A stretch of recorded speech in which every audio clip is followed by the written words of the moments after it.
it's Jen with AstroT Astrology. Welcome back to the channel. Today we are talking about the new moon in Leo that's happening on August 16th at 23 degrees 17 minutes of Leo, and this is taking place approximately 5:38 a.m. Eastern Standard Time. Here in New England. So we have Leo just packed full. Here's what the chart of the day looks like.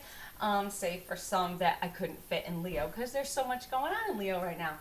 So we have right now Venus is retrograde. We have the Sun and Moon conjunction.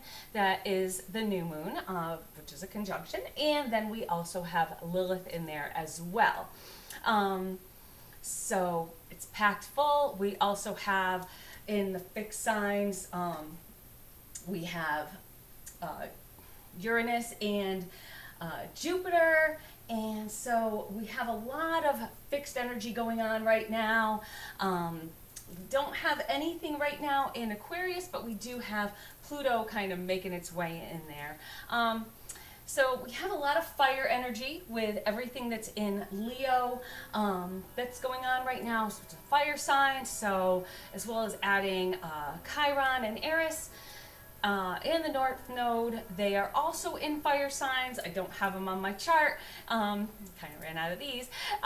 So we have a very fixed fire energy with kind of an earthy foundation. So, you know, it's good for building something, good for kind of stoking that fire, good for, you know, really getting it going.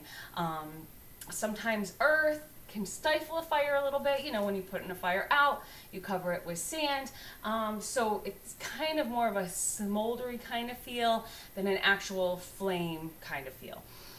So Leo is loyal, passionate, domineering, yet likable. It's theatrical, playful, fun, yet sometimes can be over dramatic. Proud, yet sincere. The new moon in Leo invites us to gain confidence, to really go for our goals. With our heart's goals, what our heart is telling us. Our ambitions is, you know, that's represented by the sun, is our ambitions, is our drive, it's kind of our ego, it's what we're kind of feel like we're going for in this life, what, you know, what we're meant to be. So it's a good time, of course, during the new moon to really get a plan started. New moons are the best time to really get things, get ideas in the works and kind of plant that seed. So look at where this falls in your chart, and what area of life this is falling for you. You know, if it's in your 4th house, house and home, if it's your 10th house, career, you know, friends, the 11th house. So kind of look around your chart. I'm not going to go through all the houses now. Maybe we will at the end if we have a little bit of time. But you want to definitely pull your chart up. If you don't have one, go to astro.com. You need to put in your birthplace, time, and date, of course. And you can get a free chart there. If you don't want to do all that and you want to make things easy and have a little explanation to go along with it, definitely email me at astrotastrology@gmail.com, and I can generate all that for you and generate a little blurb of what kind of to be looking for. So what else is happening around this new moon? So first, we almost have an exact square with Uranus at 23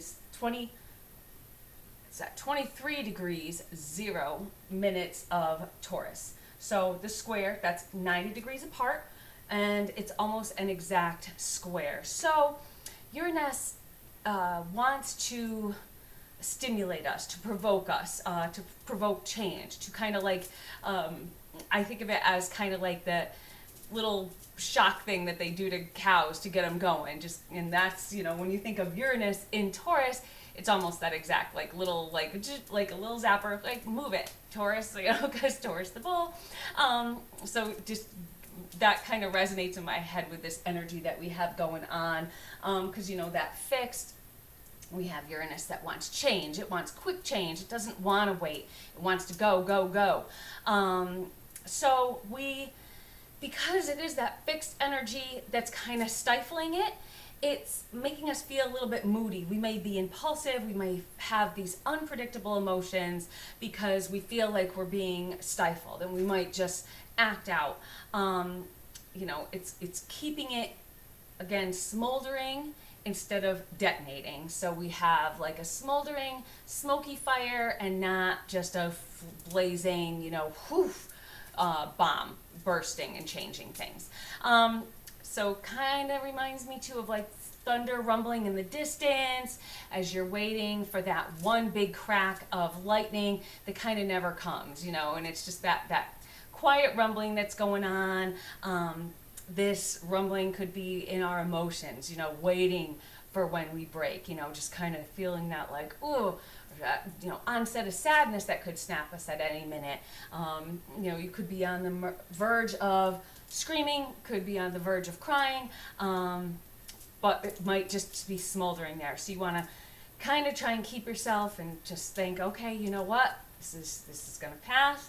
It's just give me a little bit of time. It's in the fixed signs, so I get to know that, I want to start something. I'm getting held back. I'm getting frustrated. So, you kind of want to work through that, mentally, knowing what's going on in the sky and knowing how this is impacting you. Again, with these emotions, it's expecting with all the fire signs to be fiery. And also look at what's going on around the world right now with so much stuff in the fire. We have so much in fire, and with, the Aries, we have the North Node, we have everything going on in Leo with, we have 4 things in Leo right now. So there's all these wildfires that are going on. I think they're still burning up in Canada. There's ones burning in Maui that are horrible. I've just read the saddest things about, people jumping into the ocean to get away from them. So many people have already died from them. And these are just, they're just going and going, and nothing's putting them out, nothing's stopping them, and they're just going. It's just that kind of feel like, expect that fiery, hot, blazing, just going along until something, breaks. So next, going on, what we also have going on during this new moon, we have, of course, that close conjunction with Lilith. So we have the Sun-Moon conjunction, which is the new moon, and then we have Lilith right in there. So this conjunction, it's, got the vitality of the sun in Leo. You feel more magnetic, charismatic. You have that leadership quality. Lilith is a dynamic kind of figure. She doesn't like holding back. She's kind of that hidden impulse, that hidden desire that we have that we kind of keep stifled. Again, going on with that stifling feeling. Lilith kind of wanting to burst through, and new moon, we want to like get it out there, but still that kind of stifling feel. So you still are gaining that with it being in Leo, that leadership quality. Leo, the head of the pride, and then we have those feelings of envy and jealousy that comes along with that Lilith conjunction in there. Those unbridled emotions, those desires, those deep feels get exacerbated with the new moon with Lilith right there. So with that stifled Uranus and Lilith, it's kind of has that, like that little smoldering. But on a positive note, this Lilith with the Uranus is in somewhat of a square, but it can really stimulate like that sexual desire, sex being used to your advantage, or sex being used as a weapon. So you feel uninhibited. You want to kind of, be out there for everyone to see. You're not shy, you're not afraid, you're vibrant, you're out there with that that Leo sun, that Leo wanting to be center of attention, that Lilith really kind of, you know, bringing out those taboos a little bit. So this, with that new moon energy, coming with that pride, you know, whatever ideals, beliefs you may hide because they might not be accepted, your love life, your, you know, your love choices, your religion, your politics, you know, you can feel free to let that out. Everyone has a right to feel the way they feel and to think the way they think.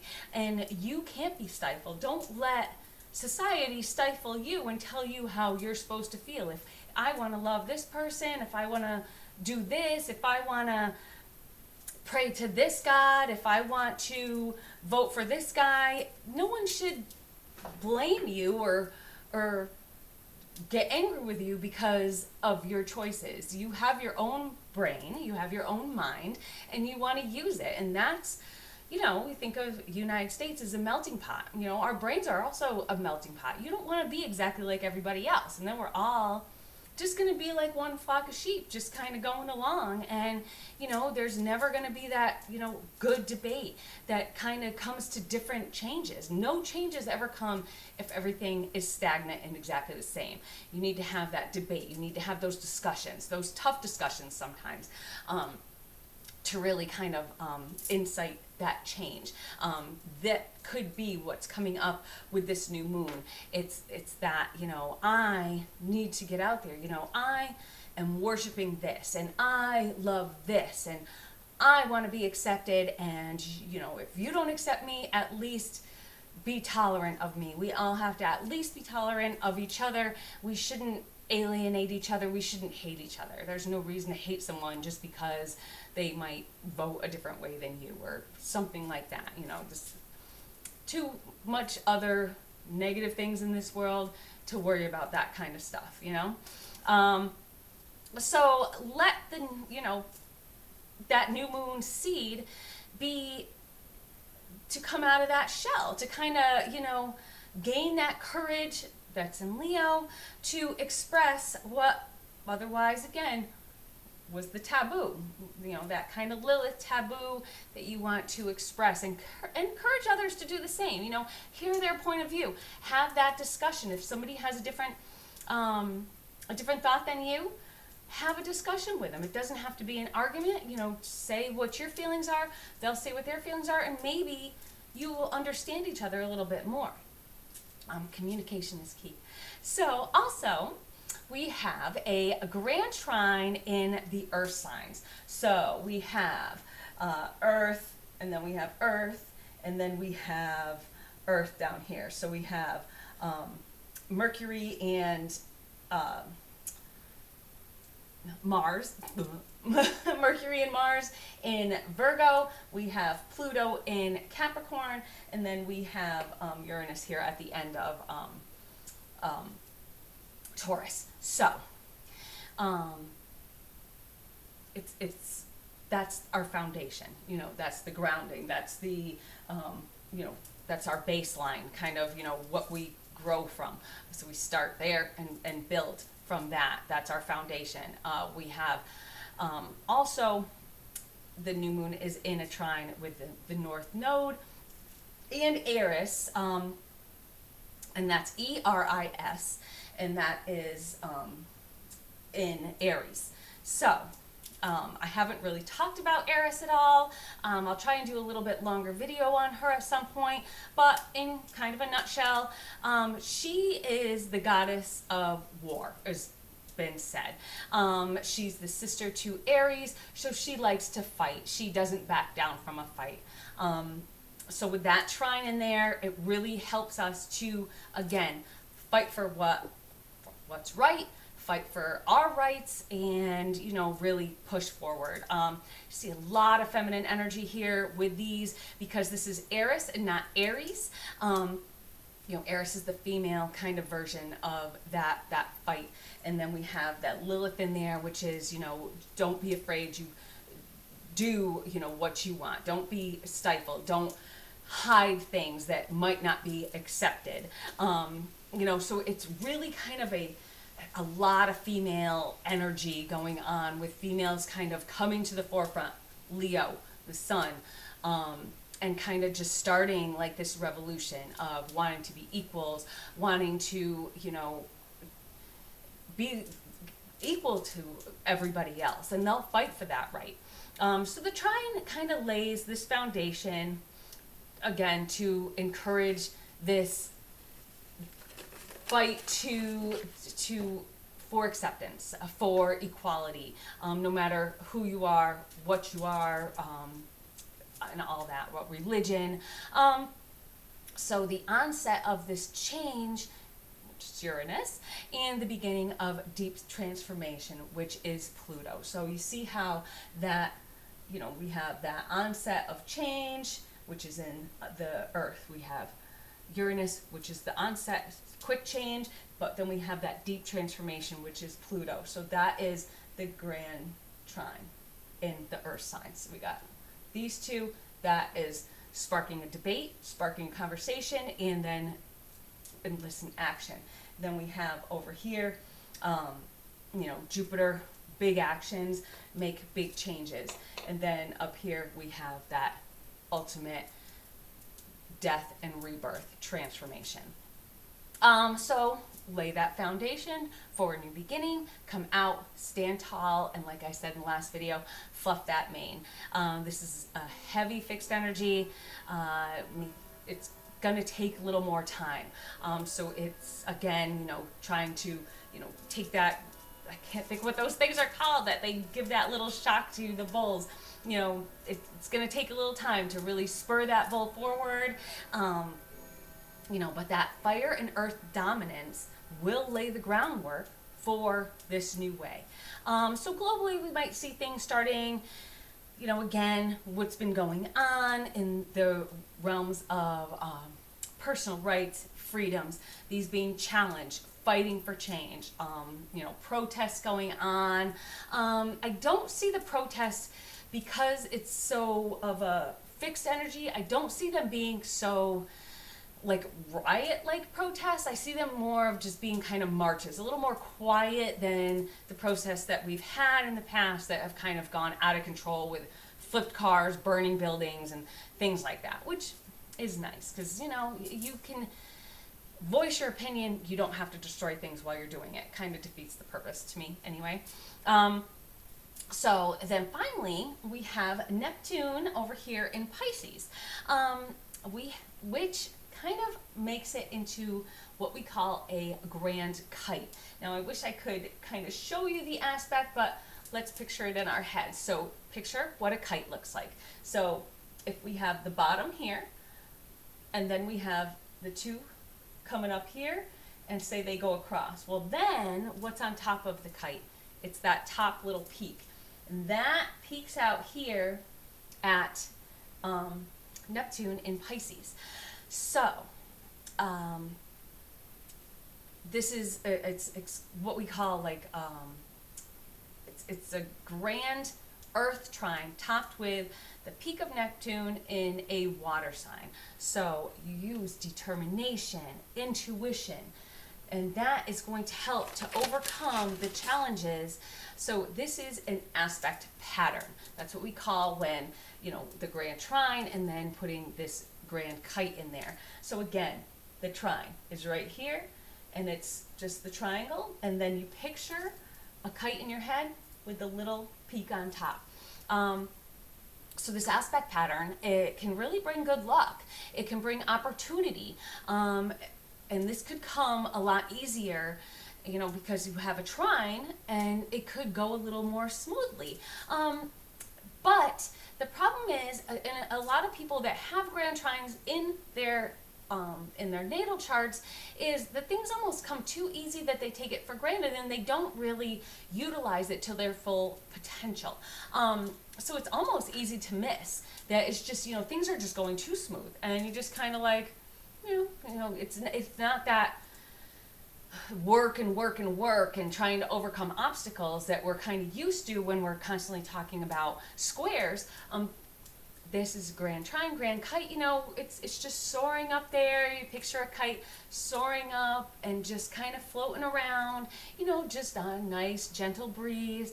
You know, hopefully this is how this is going to go. Let's make it just nice, gentle, you know, working towards this nice change that can really benefit, hopefully, us women out there. So again, you know, when things come too easy, don't take them for granted. You still want to work at it. You still need to make things happen. Nothing just, again, falls out of the sky, say it all the time, and into your lap, you know.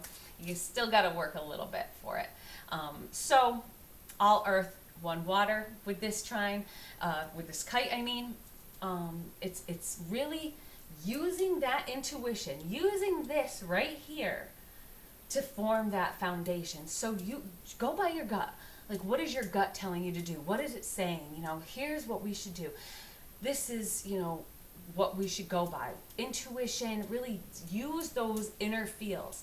What do you feel like you need to fight for? You know, where is all this kind of taking place in your chart? What is this major aspect then aspecting off of your own personal planets?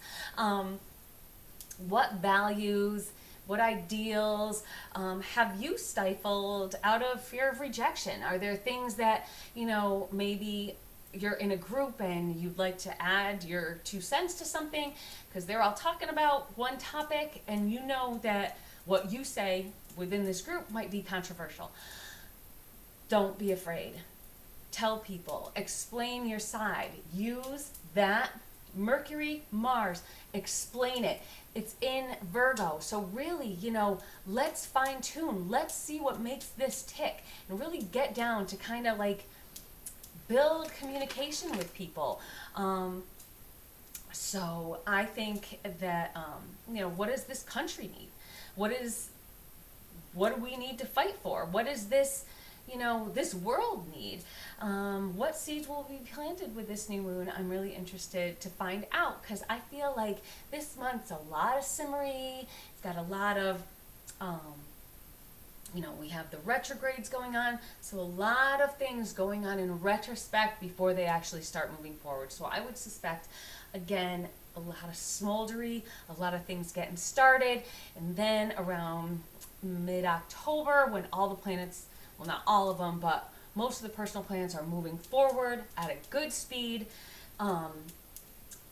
that's when things are going to start really happening. And I think starting then and for the rest until like 2025, I think we're going to really start seeing these changes starting and happening. You know, the things that we've seen little sneak peeks about that are set to come into fruition with 2025, you know, when the nodes change signs again, when Pluto finally moves into Aquarius for good.